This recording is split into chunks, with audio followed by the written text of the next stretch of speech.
Wake up.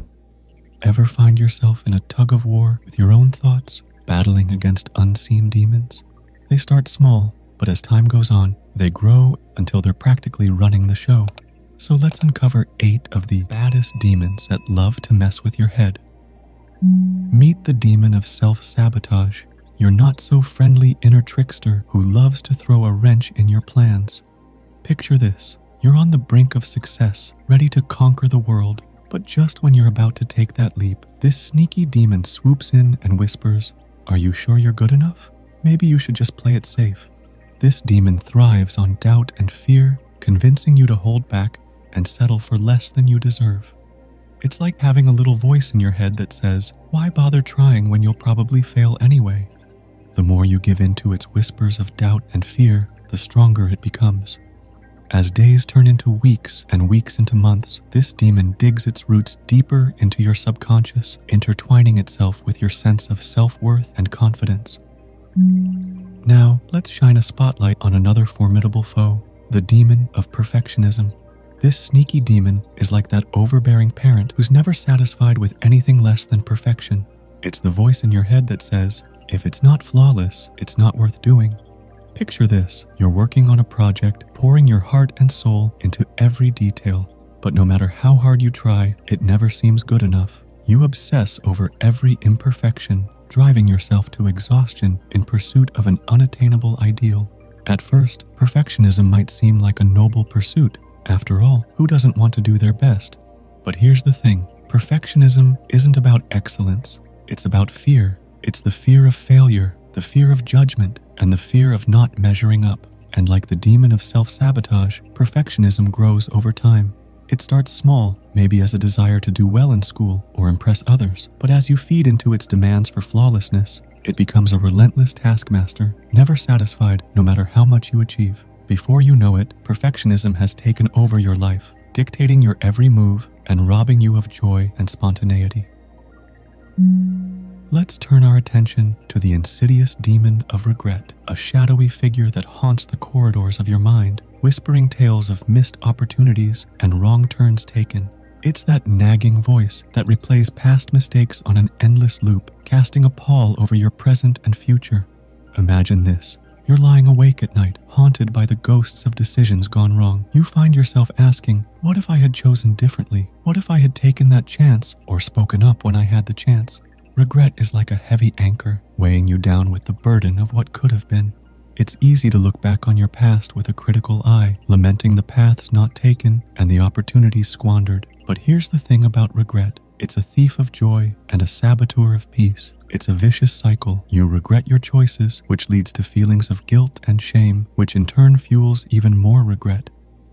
Now, let's shine a light on the chilling demon of emotional numbness, a silent menace that robs us of the full spectrum of human experience. It's like a thick fog that blankets your emotions, leaving you feeling numb and disconnected from the world around you. Imagine this. You're going through the motions of life, but you don't feel much of anything. It's as if your emotions have gone on vacation, leaving you stranded in a colorless landscape. The demon of emotional numbness revels in this sense of detachment, feeding off your inability to feel joy, sadness, or anything in between. Emotional numbness is a peculiar demon. It doesn't just dull the pain of negative emotions, but it also robs you of the ability to experience joy and fulfillment. It's like living in a perpetual state of limbo where everything feels muted and distant. Now, let's shine a light on the imposing demon of societal pressure, a relentless force that weighs heavily on your shoulders, dictating the norms and expectations you feel compelled to meet. It's like a looming shadow that follows you wherever you go, whispering tales of conformity and expectation. Imagine this. You're bombarded with messages from society about how you should look, act, and live your life. The demon of societal pressure revels in this sense of conformity, feeding off your fears of judgment and rejection. Societal pressure doesn't just come from external sources, but from within as well. It's the voice in your head that says, you need to be thinner, richer, more successful. The demon of societal pressure grows over time, fueled by your insecurities and your desire to fit in and be accepted. Let's now explore the daunting demon of control obsession, a relentless force that seeks to dominate every aspect of your life, leaving you feeling powerless and imprisoned. It's like a puppeteer pulling the strings, manipulating you into submission and robbing you of your autonomy and freedom. You're caught in a relentless cycle of trying to control every outcome, every situation, every person in your life. It's as if you're trapped in a never-ending game of chess, always one step behind and never truly in control. The demon of control obsession revels in this sense of powerlessness, feeding off your fear of uncertainty and chaos. It's the voice in your head that says, if I can just control everything, then nothing bad will happen. The demon of control obsession grows over time, fueled by your need for security and stability in an unpredictable world. Now, let's confront the formidable demon of conditional self-worth, a relentless force that shackles you to the belief that your value is contingent upon external validation and achievement. It's like a heavy chain that weighs you down, dictating your sense of worthiness based on arbitrary standards and expectations.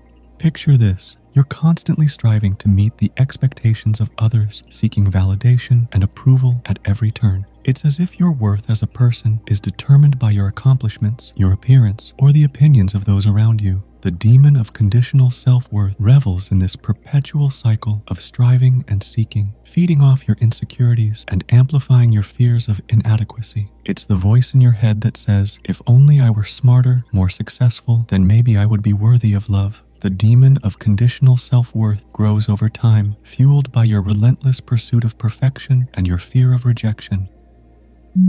Now, let's face the demon of escalating expectations that gradually tightens its grip around your mind and heart like a vice, squeezing out every ounce of joy and contentment. It's like a never-ending staircase, each step higher than the last, leaving you perpetually striving but never truly satisfied. Imagine this. You set a goal for yourself, a benchmark of success to strive towards. But as soon as you reach it, instead of celebrating your achievement, you find yourself immediately raising the bar, setting even loftier expectations for yourself. But here's the thing about escalating expectations. They're a trap. The more you chase after external markers of success and validation, the further you stray from true fulfillment and happiness. The demon of escalating expectations thrives on your attachment to outcomes, but it loses its power when you learn to find contentment in the present moment. Now, what expectations do you find yourself constantly striving to meet, and how do they impact your sense of fulfillment? Share your thoughts in the comment section. Hit subscribe, join our community, and together, let's illuminate the world with the brilliance of understanding. Farewell for now.